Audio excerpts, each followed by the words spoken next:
Now, Saquon Barkley and the Eagles stood in the winner's circle in Baltimore. They beat the Ravens there. The Dead Poets Society goes down in the big showdown of the weekend, and that led to some spicy hot commentary from the head coach of the Philadelphia football team, the always vivacious head coach there, a man that struts around like a peacock 24 hours a day with his feathers out, the Philadelphia coach, Nick Sirianni.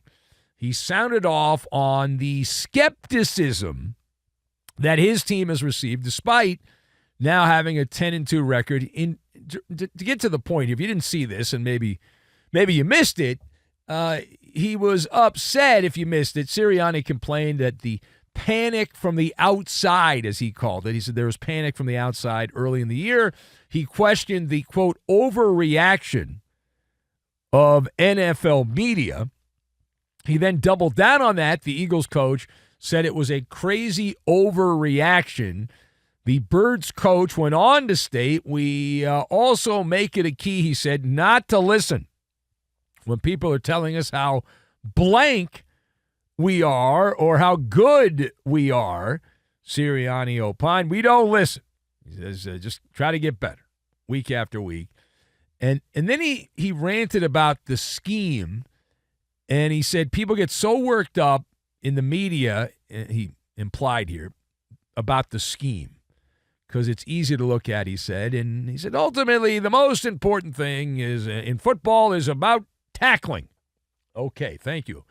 Getting off the block, Sirianni said, beating blocks, it's about blocking. So tackling and blocking are the two things that matter most. Blah, blah, blah, blah, blah. It's all about fundamentals. So let us discuss the question. Coach Nick Sirianni, let's get to the money part of the quote. So Coach Nick Sirianni ripping the NFL media critics of the Philadelphia football team for an overreaction on the Eagles. Does he have a point?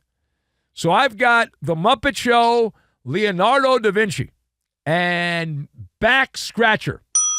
And we will combine all of these things together, and we will throw out another interception by Jameis Winston. Just another one. Another one bites the dust. So number one. That's right. Number one.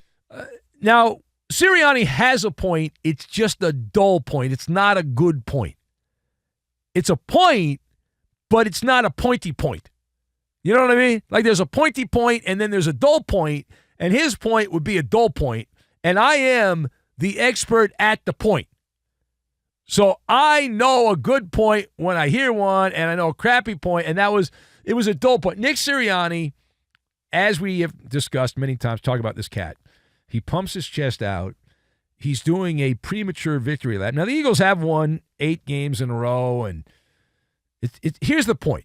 My point on the Eagles. Nick Sirianni is telling us that he doesn't understand how the media business works. He's clueless. Either that or he's just pretending to be clueless, but either way, the result is the same. Right? The criticism of the Eagles, let me be very clear for those of you in the back of the room. The criticism of the Eagles was absolutely warranted. And Nick Sirianni doesn't like it, but it absolutely was deserved. It was a continuation of what happened at the end of last year. The Eagles, in case you forgot, at the end of the 2023 regular season, Philadelphia completely unraveled. It was a historical collapse. They lost 5 of their final 6 regular season games. They lost on Wild Card weekend, I believe, to Tampa Bay. And they then excommunicated both their offensive and defensive coordinators, got rid of everybody who was in a position of authority in the coaching room, got rid of all of them. You're gone. See you later. Poleaxed, whacked, given the guillotine, however you want to say it. They got rid of all the coordinators on offense and defense. And so they then start 2024 with close wins. That was a game in Brazil. Remember, they beat the Packers in Brazil. That I think it was like a Friday game to start the year.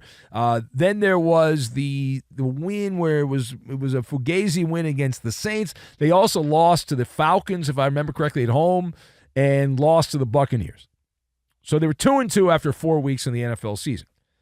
And that was an appropriate reaction, considering how they finished the year prior. That was an appropriate reaction in the moment. And by the way, Nick Sirianni, talking out of both sides of his mouth, he's full of manure. He's absolutely full of manure because Sirianni goes on this rant about how the media critics are wrong and they don't know what they're talking about. In the same rant, he's talking about how they don't listen to any outside noise. So riddle me this, Batman. If you don't listen to the outside noise, gas bags like yours truly on the radio and social media pundits, if you don't pay attention to those comments, how on God's green earth do you know what is being said? You know what I'm saying? You feel me on that? He's got rabbit ears, and he's locked in on the Muppet Show, Statler and Waldorf, right? The critics. He's worried about the critics here. Otherwise, he would not have cared. All right, page 2.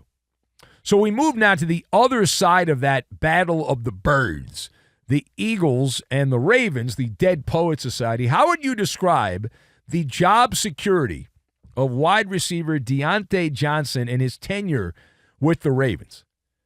So if you didn't see this, there were some comments made by John Harbaugh regarding the status of Deontay Johnson. Deontay Johnson was a Pittsburgh Steeler for a while. He went to Carolina.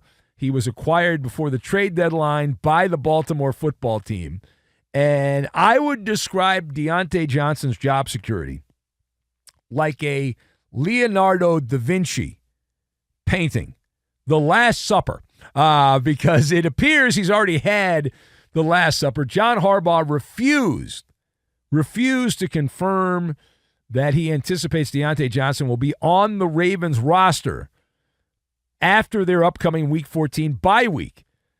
Now, they did trade for him. He suited up in the game on Sunday, but Deontay Johnson did not play. He did not play even after the starting wide receiver, Rashad Bateman, left the game with a knee injury. So even with Bateman out, they didn't put Deontay Johnson in. That is, you know what that is? Dead giveaway. That is a dead giveaway is what that is. An absolute dead giveaway that this guy has taken up a residency in the doghouse. That Deontay Johnson is absolutely in the doghouse here. And there's a car dealership in Southern California. They got a very popular jingle. You won't get a lemon. Well, the Ravens got a lemon. The Ravens got a lemon with Deontay Johnson. All right, final point. We now head to Jersey, but not exactly the Jersey Shore. We head to the swampland of New Jersey. An amusing story here that I wanted to share with you. I don't know if you saw this or not. There has been a lot of speculation that the New York Jets owner, Woody Johnson, would be appointed an ambassador to the United Kingdom, a position he had before in the upcoming presidential administration, Donald Trump returning to the White House. So the assumption was by many around the NFL that Woody Johnson would be taking a leave of absence as the head of the Jets ownership to go to the UK and drink tea and hang out with, pretend like you know what you're doing. Go over there and be a diplomat. Well, that was the job that Woody Johnson had during Trump's first term. Well, it turns out, though, that President Trump announced on Monday that some other billionaire, some investment banker I've never heard of, will be the ambassador to the UK, which means, if my computer-like brain is correct, Woody Johnson did not get the job. Okay, so he didn't get the job. Fine. So the question on this one, what did you think of the Jets fans who are beside themselves, furious with Donald Trump because he did not appoint Woody Johnson as the ambassador to the United Kingdom? So I love this story. I think this is hilarious. This is a commercial for Alka-Seltzer.